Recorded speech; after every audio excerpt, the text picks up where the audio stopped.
సినిమాలు చూసేది ఇక్కడ ప్రజలు. సరే భారతదేశం భాగ్యసీమ అనేటువంటి దాంట్లో ఉన్నటువంటి చరణంలో పాట పెట్టుకున్నా మంచిగా అనిపించింది, నీ దగ్గరకు వచ్చిండు. అరే ఒక స్టార్డమ్ ఉన్న హీరో గారా తమ్మి, నాకంటే ఎక్కువ సినిమా చూడడం ద్వారా ప్రజలు ప్రభావితం అవుతారు, సినిమా ద్వారా చైతన్యం అవుతారు అనే ఉద్దేశంతో వచ్చిండు. నీ వల్ల గద్దరన్నకు లాభం జరగలే, గద్దరన్న వల్లనే నువ్వు లాభపడ్డావు. నువ్వు 2 తెలుగు రాష్ట్రాల దాటితే ఎవరికి తెలియదు, గద్దరన్న ప్రపంచం మొత్తం తెలుసు. నువ్వు 2 తెలుగు రాష్ట్రాలు దాటితే ఎవరికి తెలియదు. తమిళనాడు పోయి ప్రచారం చేస్తే నువ్వు ఎవరైనాడు అడుగుతున్నాడ, తెలుసా? నువ్వు ఎవరికి తెలియదు. కాబట్టి నీ పరువు నువ్వు తీసుకోవు. పవన్ కళ్యాణ్ గారు నిన్ను అంతో ఇంతో ప్రేమించేది తెలంగాణలో మంచి హృదయం ఉన్నటువంటి మా అన్నలు. నువ్వే తెలంగాణకు ఆంధ్రప్రదేశ్ శత్రువు అవుతున్నావు. నువ్వు గద్దరನ್ನು అవమానించిన క్షమాపణ చెప్పాలి, తెలంగాణను అవమానించిన క్షమాపణ చెప్పాలి. ఇలా మాట్లాడుకుంటూ పోతే చాలా ఉన్నది. కాబట్టి ఖబర్దార్. పార్లమెంట్లో అవమానించిండు గద్దరన్నని ఒక వ్యక్తి, ఖండించు. పాకిస్తాన్తో పోల్చిండు ఒక విధంగా, ఖండించు. ఎందుకు ఖండించవు? చంద్రబాబు నాయుడు, అమిత్ షా, మోడీని మీతో చేపిస్తున్నారా?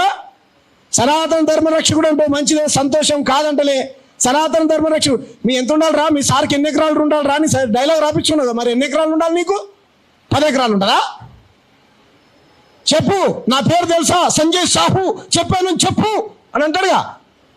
మరి నీకెందుకు 10 ఎకరాలు 20 ఎకరాలు గోవుల కోసమా? మేము కూడా కాపాడతాం గోవులు. నాకు 5 ఎకరాలు నేను కూడా వేస్తా దాంట్లో.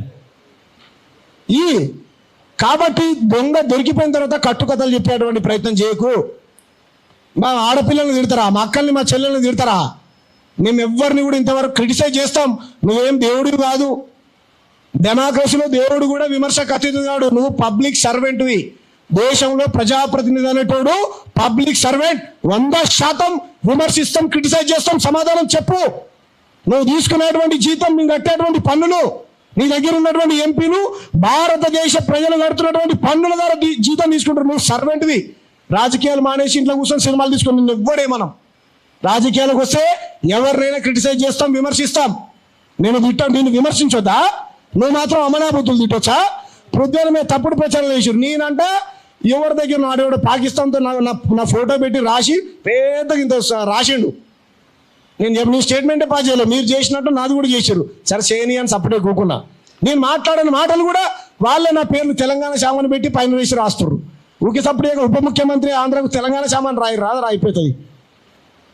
కాబట్టి ఈ రకంగా తప్పుడు మీ స్థాయిని మీరు దిగజార్చుకోకండి. ఉన్నతంగా మాట్లాడడం నేర్చుకోండి. పెద్దగా ఆలోచించండి. 2 తెలుగు రాష్ట్రాల రాజకీయాలను చేయండి, తప్పలేదా? పొద్దున నన్ను పార్టీ ఆంధ్రాలో కూడా పెట్టాలి. మనం పెట్టేది ఉంటే అమరావతిలో కూడా తెలంగాణ పార్టీ పెట్టాలి. నీకు ఎంత సిగ్గు లేదంటే అడుగుతురు, వాళ్ళు ఫెయిల్ అయిపోయారు. తెలుగు దేశం అని పెట్టిండు ఆయన అన్నగారు. తెలుగు దేశం. మేము ఎక్కడ తెలంగాణ దేశం అని పెట్టినావా? ఆయన కదా దేశద్రోహం. ఒకవేళ నిజంగా జాతీయ గీతం పాడు నువ్వు పాడయ్యా, నువ్వు చూడకుండా 2 నిమిషాలు వందే మాత్రం జనగణమన పాడు పవన్ కళ్యాణ్. మేమైతే బండి సంజయ్ని పాడమను, మోడీని పాడమను, చంద్రబాబు నాయుడు, నారా లోకేష్ 2 నిమిషాలు పాడమను వందే మాత్రం జనగణమన. జాతీయ జెండా పట్టుకుని ఓహో అంటే దేశభక్తి అయిపోదు. ఈ దేశంలో అనేక రకాల సమస్యలు ఉన్నాయి. పేదరికం మీద మాట్లాడు, నిరుద్యోగం మీద మాట్లాడు, అంటరాంతరం మీద మాట్లాడు. అంబేద్కర్ ఎత్తుకున్నప్పుడే నీకు గొప్పోడు. అంబేద్కర్ గారు, పూలే, మదర్ తెరీసా, ప్రజారాజ్యం పార్టీ పెట్టినప్పుడు నీ ప్యానల్ ఎవరున్నారు? వీళ్ళందరూ ఉన్నారు. ఆ తల్లి బంగారు మదర్ తెరీసాను, బాబాసాహెబ్ అంబేద్కర్ను, మహాత్మా పూలేను తిడతా ఉన్నారు, బూతులు తిడతా ఉన్నారు నీ రైట్ వింగ్ వాళ్ళు. మరి ఎందుకు ఖండించావు పవన్ కళ్యాణ్? తెలంగాణ జర్నలిస్టుల్ని అమనా బూతులు తిడుతున్నారు. నీ పేరు చెప్పకూడదు కానీ ఎస్, ఈ మహానీసు, ఏబిఎన్ తెలంగాణ వ్యతిరేకులు వీళ్ళు. ఇంత పెద్ద పృథ్వీరాజన్న పక్కన పెట్టు.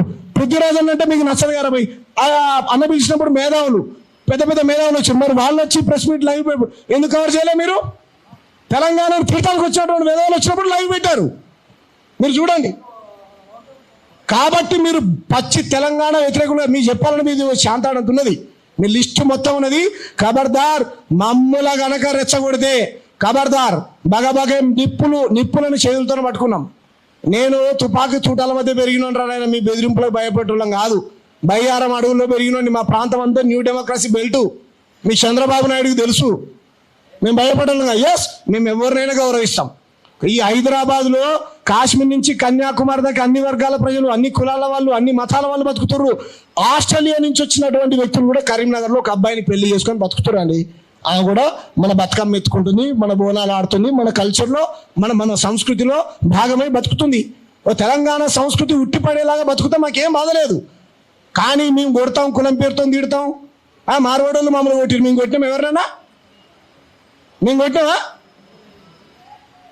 నీకు అప్పుడేమో నచ్చదా? హిందువుల పార్టీ కాదన్నావు, మళ్ళీ ఎట్టపోయి దాంతో పొత్తు పెట్టుకున్నావు?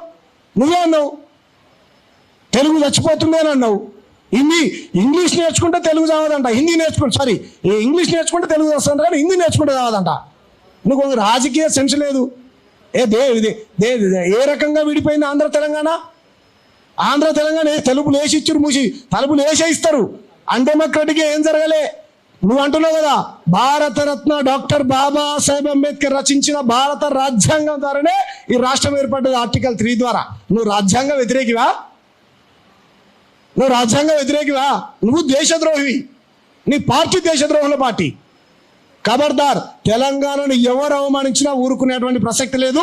బేషరతుగా పవన్ కళ్యాణ్ సైన్యము, చంద్రబాబు నాయుడు కూటమిలో ఉన్నటువంటి నాయకులు 3 పార్టీలు బాధ్యత వహించి ఈ నెలకు క్షమాపణ చెప్పేదాకా ఈ పోరాటం ఆపకూడదని, ఇంకా మీ జిల్లాలలో ప్రెస్ మీట్లు ప్లాన్ చేసి మీరు ఖండిస్తే బాగుంటుంది అనేది నా సలహా సూచన. Thank you.